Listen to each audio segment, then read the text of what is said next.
الشُبهة الأولى والكبيرة جدًا اللي بتيجي في عقل الإنسان، طَب إذا كان كل حاجة لازم ليها خالق، طَب مين خلق ربنا؟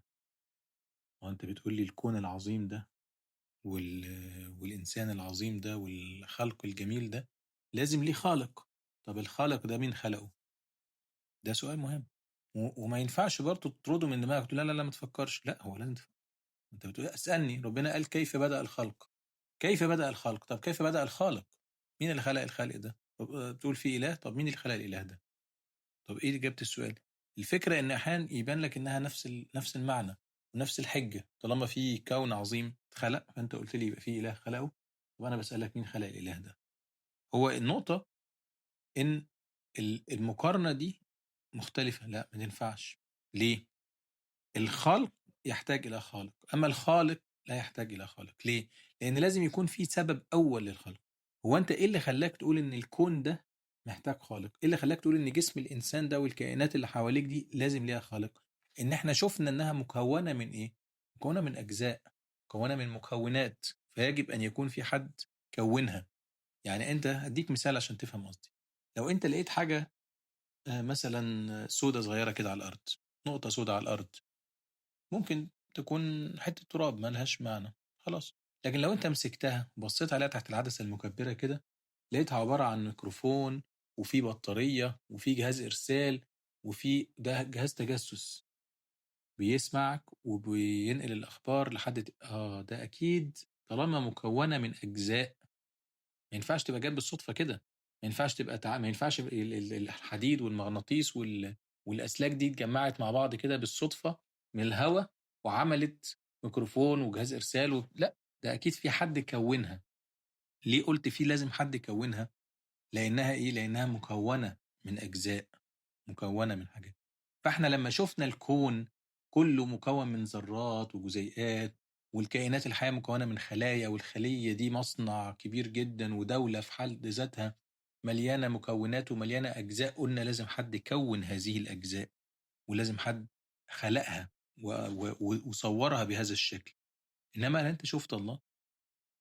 هل الله سبحانه وتعالى الخالق ده زي الحاجات دي كده مكوّن من أجزاء ومن أعضاء ومن خلايا؟ لأ، ربنا سبحانه وتعالى ليس كمثله شيء، مختلف، هو وجوده غير وجودك، هو حي، هو فوق مستوى إدراكك، فأنت مش قادر تتخيل الشكل بتاعه، هو سبحانه وتعالى حي لا يموت، هو أنت متخيل إن في كائن حي لا يموت ولا يمرض ولا ينام ولا يغفل؟ إن في كائن حي بيرى كل شيء وبيسمع كل شيء في نفس الوقت؟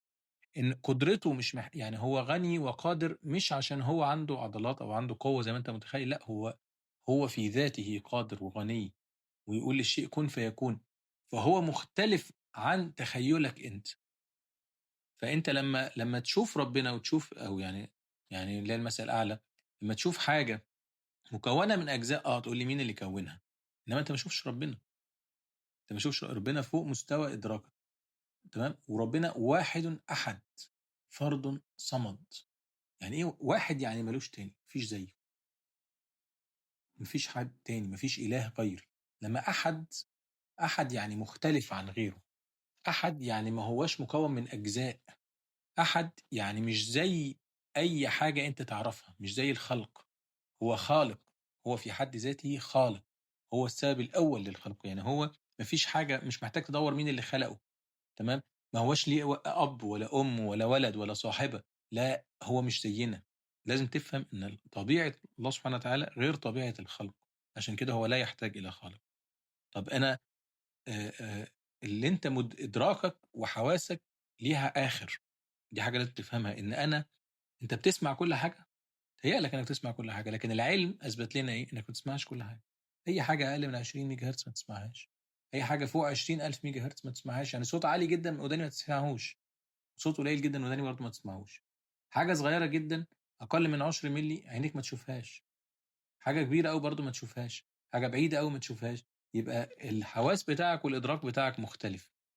وده يثبت لك إن لمّا ربنا يقول لك في ملايكة حواليك، في غيبيات حواليك، إنك ممكن تكون موجودة وأنت مش شايفها لإن أنا باشوف حاجات معيّنة موافقة للحواس بتاعتي، لازم الضوء يسقط عليها وينعكس عليَّ وكده. فلمّا تيجي تتكلم عن حياة الله سبحانه وتعالى، لأ، ما تدركهاش بإدراكك أنت، بحواسك أنت، لأ، وجود الله غير وجودك، حياة الله غير حياتك، ربنا حي في ذاته، مش محتاج إن حد يحييه، قيوم في ذاته، وجوده مش محتاج إن حد يوجده، مش محتاج حد يكوّنه، تمام؟ وإلا هتفضل تسأل نفسك إلى ما لا نهاية، طب اللي خلق ده مين اللي خلقه؟ طب اللي خلق ده مين اللي خلقه؟ لا، ما فيش الكلام ده، هو الله سبحانه وتعالى هو الأول، هو الأول والآخر، هو ما فيش زيه، هو ليس كمثله شيء، هو لا يحتاج إنه يكون أصلًا له خالق، لإنه أصلًا مش إيه، مش مخلوق، مش مكوّن من أشياء عشان نقول مين اللي كوّنه، تمام؟ ف ص واحد أحد، فرد صمد، يعني إيه صمد؟ صمد يعني إحنا كلمة صمد دي ما بنستخدمهاش في حياتنا، لكن بنستخدم الصمود وصامد، يقول لك صامد يعني ثابت في مكانه، يعني ما بيتغيّرش، يعني ما يعني ثبات، قوة، ويصمد إلى الشيء يعني يستند إليه ويستعين بيه. الصمد بقى اللي هو مش محتاج في وجوده إلى حد تاني، مش محتاج إن حد يوجده، ومش محتاج في قوته إن حد يساعده. مش محتاج في غناه إن حد يكون معاه، لأ، هو وحده الصمد، هو وحده مصدر الوجود ومصدر القوة ومصدر الحياة، ما هواش محتاج إن حد يوجده.